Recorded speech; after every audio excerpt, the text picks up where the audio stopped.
conning contestants, bankrolling splits, and snubbing same-sex stars? From prenups and paychecks to shocker hookups, here's the scoop on the most successful match show on TV. This is insane. While anyone can apply to star on Married at First Sight, many of the reality show's contestants are discovered in real life. When a new season is announced, the casting department spends 6 months searching for potential soulmates for the show. CEO Chris Colin explained to People, "We go to bars, mixers, single events, and church groups. We also go on every dating site you could possibly think of. OkCupid, Match.com, Tinder, Hinge. We also go on Facebook, talk to family and friends to try and make the pool as big as possible." I've been trying to give him a chance, but the guy's a head. I don't know. In other words, if you're constantly asked why you're still single, there's a chance your family and friends could secretly be submitting you to Married at First Sight. A same-sex couple has yet to be featured on the American version of the show, and as it turns out, it has nothing to do with religion or politics. Season 1 success Jamie Otis told Fox News, "It just comes down to the logistics of casting, from what I've been told." According to Chris Colin, the casting process is to blame for the lack of diverse couples. Due to the large number of applicants, men and women are separated by gender before being chosen. He explained to The Wrap, "Because we have to put all the women and all the men in the same room in workshops during the casting process, there is a chance they could see each other before meeting at the altar." Cheers to us. Cheers to us, babe. Mwah. Other global versions of the series have already showcased same-sex couples. The first successful pair appeared in the Australian version of the show in 2020, and another tied the knot in 2022 in the UK. As far as making it happen in the US, Colin says, "If we could figure out logistically how to do it, we'd love to do it." Everyone deserves a chance at finding their soulmate, except if they're doing it on reality TV. And it turns out there are a few reasons your application could be immediately disqualified. For starters, there are age requirements. You have to be 25 or older to apply. You must also already live in the designated area for that season of the show. And casting isn't typically fond of kids or previous marriages, according to Women's Health. She may be a stalker and may have committed credit card fraud. Another red flag is a career in reality TV. Casting wants hopefuls to sign up for the right reasons, and fame isn't one of them. Show expert Sabina Reid told an Australian news outlet, "If their profile said they had applied for Big Brother or MasterChef, we put them to the side." But in the States, there have been exceptions. Season 1's Jamie Otis had previously appeared on both The Bachelor and Bachelor Pad. In this case, it was clear to casting that she was truly searching for something special, and she finally found it with her husband Doug.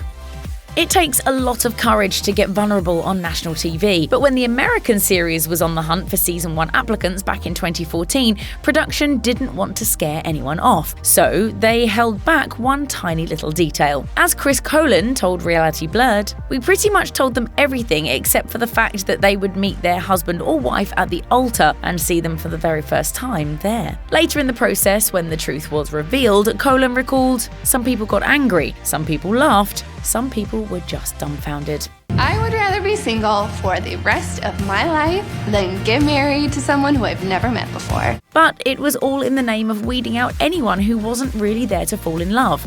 Colin added, "We thought we would attract people who were wannabes, people who wanted to be on television, people who want to be famous, people who want a career, not people who really want to find love." Most American couples spend an average of 16 months enjoying their engagement before their big day, according to The Knot. But on Married at First Sight, nobody gets that kind of luxurious time frame. Season 4's Sonia told Cosmo, "I only had about 2 weeks to plan my wedding."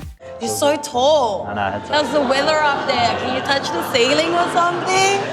Clark, who appeared on the UK series in Season 2, claimed couples get just 6 choices when it comes to the food, theme and music. And then there's the guest list. He shared with the outlet, "I was only allowed to invite 20 people. It definitely caused some friction with some of the family members." On the wedding day, every single guest is required to sign an NDA, no matter how excited they are to share the news. Sonia added, "No one can post on Facebook the next day. My daughter got married."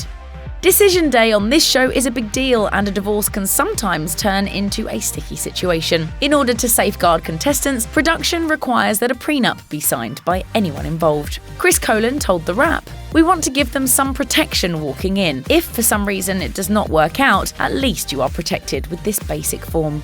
You need money. Fans have also watched couples discuss combining their finances shortly after tying the knot, and as Colin noted, once they are into the marriage, everything is completely up to them.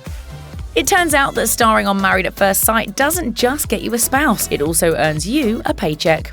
Even if it's a small one, a really small one. One executive producer for the American series told Reality Blurred, "We did not want people who were motivated by the wrong things. But with the filming lasting up to 12 hours each day, couples needed compensation, and as a source dish to women's health, it's essentially a per diem since we often film 50 to 60 hours a week with them." Couples on the Australian series allegedly earn about $100 per day. Season 9's NASA told Now to Love, "That's it, but on top of that, you have to pay expenses, your living expenses with the woman that you marry." Sorry, I'm way over this stuff. Couples on the UK version are paid the exact same paycheck they would otherwise receive if they weren't busy filming the show. Bob, who starred on the series in 2021, told Grazia, "It's like what we'd get if we're doing our normal jobs. We sent over our payslips before the show." In order to keep show details private until they air, contestants have to go dark on social media. UK Season 2 star Clark told Cosmo, "All your social media is hidden. There's no way you can find anyone." That's pretty weird. A source from the show even told Daily Mail Australia that production in Australia has banned couples from using their cell phones throughout filming, forcing them to focus on their new relationships instead. Even so, anyone who has appeared on the show is discouraged from pursuing a career in media for an entire year. In fact, all participants are required to sign a contract stating that they won't apply for any other reality series. The source noted, "To try and keep some integrity around the show, this prevention is enforced to try and encourage the contestants to return to their day jobs once the show is done." Production does not want any of the participants to become celebrities, and they especially don't want them appearing on any rival networks or reality shows. It's the experts' job to match up applicants to create the most compatible couples, but everything changed on season 6 when one of the experts fell in love with a contestant instead. And my advice to them at this point is to stop faking it for the cameras. Shortly after John divorced wife Molly on Decision Day, fans spotted photos of him online with show expert Dr. Jessica Griffin. After news broke that the two were officially linked, Dr. Griffin walked away from her role on the series. Then, in October 2022, she and John tied the knot, and fellow series expert Dr. Calvin Robertson even officiated the ceremony. Dr. Griffin posted to Instagram, "I love love stories. They are always other people's love stories, but never my own. Now, our love story is one for the books." In both the American and UK versions of the series, couples enter into legal marriages. The stakes are high if they decide to divorce, and that can affect their emotions as well as their bank accounts. How would you feel you ended up single tomorrow?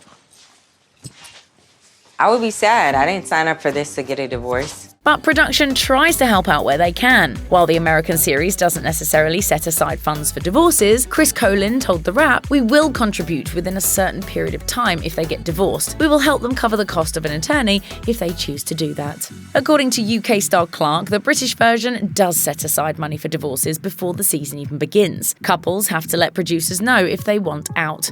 Still, Clark told Cosmo, "You have to legally be married for a year before you can apply for a divorce. So I had to wait." In 2017, he and his wife Melissa legally split. Over the course of a whopping 15 seasons, 59 couples have been matched up after expert analysis on Married at First Sight in the US. And of those couples, 42 of them have gotten divorced as of 2022, leaving the success rate of finding true love at a solid 29%. While that might not sound so great, when you compare it to other matchmaking series, Married at First Sight has become one of the most successful at creating lasting relationships. Both The Bachelor and The Bachelorette combined to have a success rate of only 21.4%, according to Yahoo. And newer entrant Love is Blind has a success rate of less than 7%, according to Distractify. Married at First Sight experts spend countless hours creating pairings that they believe are the most compatible, which could explain its high rate of lasting relationships. As Chris Colin told People, "The experts always say there is no exact science and no guarantees, but it is based on a high degree of research." It's the best day of my life. In case you're wondering, Colin isn't just the corporate mastermind behind the brand, he's also living proof that the process works. As he told The Wrap, he met his own wife on a blind date, and they've been happily married ever since.